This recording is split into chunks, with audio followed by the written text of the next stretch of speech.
Olá, meu nome é Franciele Nogueira, eu sou analista do setor de migração e regulação da Witzler Energia. Hoje a nossa aula será sobre alteração de titularidade. Boa aula!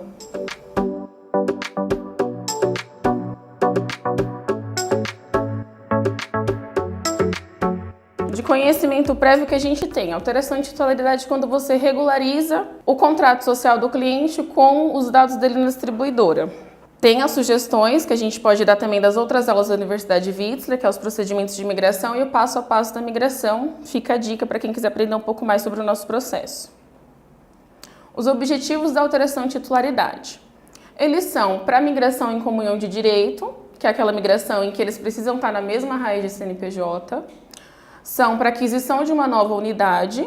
Então, o cliente fez a compra de uma unidade que está no nome do atual proprietário, a gente precisa passar para o nome desse cliente para poder juntar com todas as outras unidades. Faz esse processo também.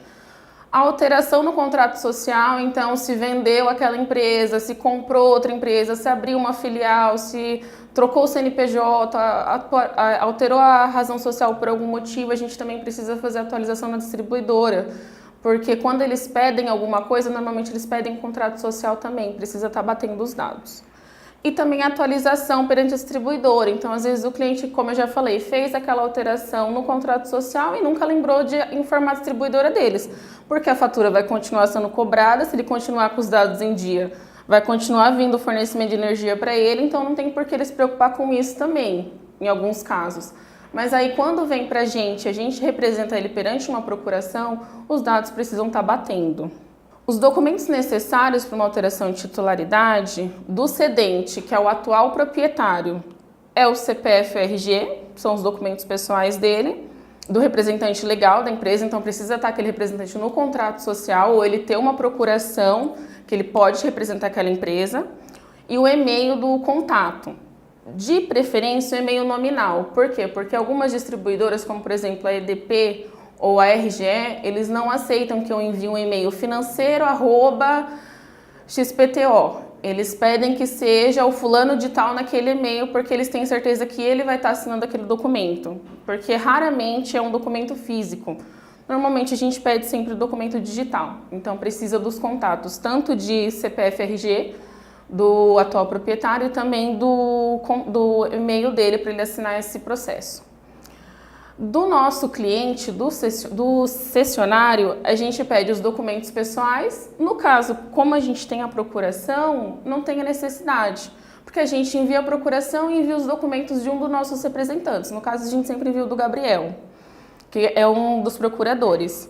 O e-mail de contato, que a gente também envia o dele, os documentos do imóvel, então isso é muito importante. Aquele imóvel precisa estar vinculado àquela unidade, porque eles precisam estar provando que você realmente está naquele imóvel, que aquela unidade vai estar ali, que você está mesmo com um vínculo com aquela unidade.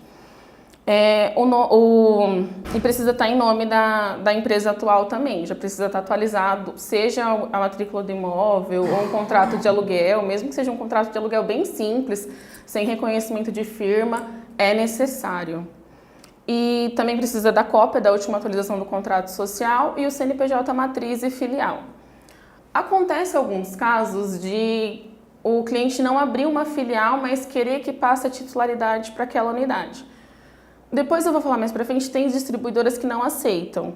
Então a gente sempre pergunta, tem filial aberta? Porque dependendo da distribuidora já precisa parar o processo ali porque não vai pra frente mesmo.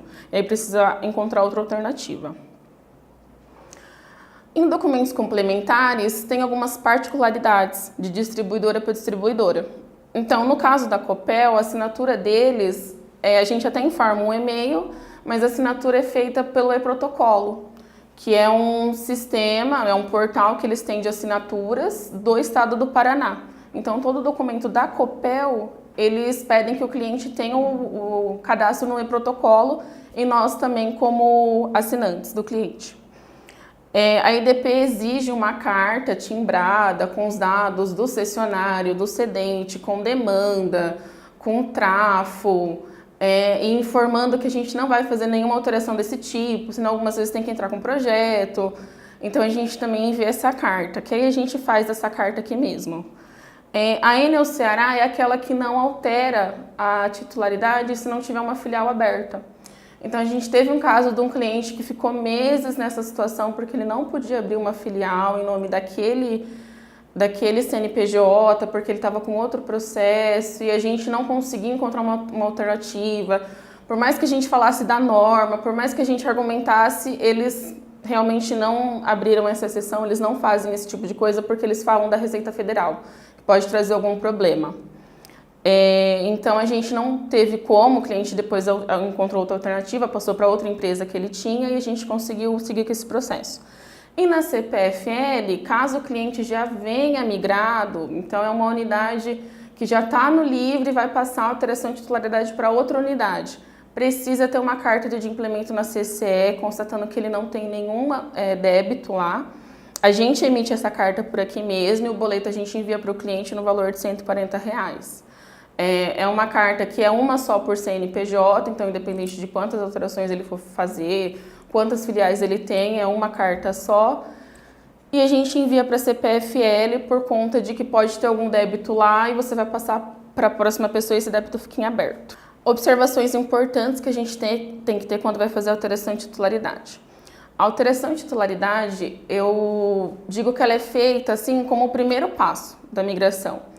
Porque se o cliente chegou na minha mão, o que eu vou fazer primeiro? Eu vou bater os dados da procuração com os dados da fatura. Então, eles precisam estar batendo. Porque eu até brinco, se eu não consigo ver que está batendo, se tem alguma divergência entre o CNPJ da procuração e o CNPJ da fatura, a distribuidora não me dá nem bom dia.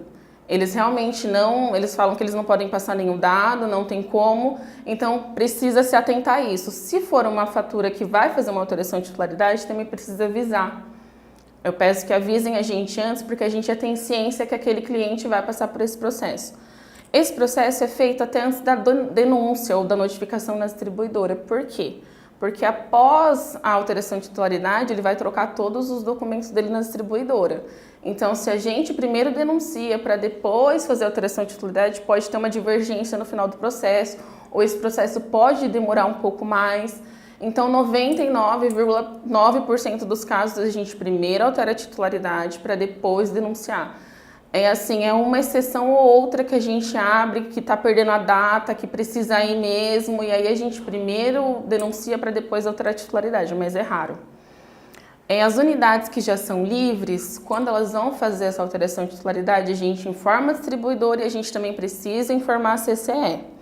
Então, a gente entra lá, atualiza os dados do cliente e se por acaso ele não for mais dar continuidade a essa unidade, a gente dá baixa neles na CCE e aí ele continua na outra titularidade.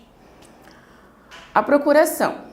Quando o cliente tem procuração, a gente consegue fazer tudo muito mais fácil, muito mais rápido por aqui.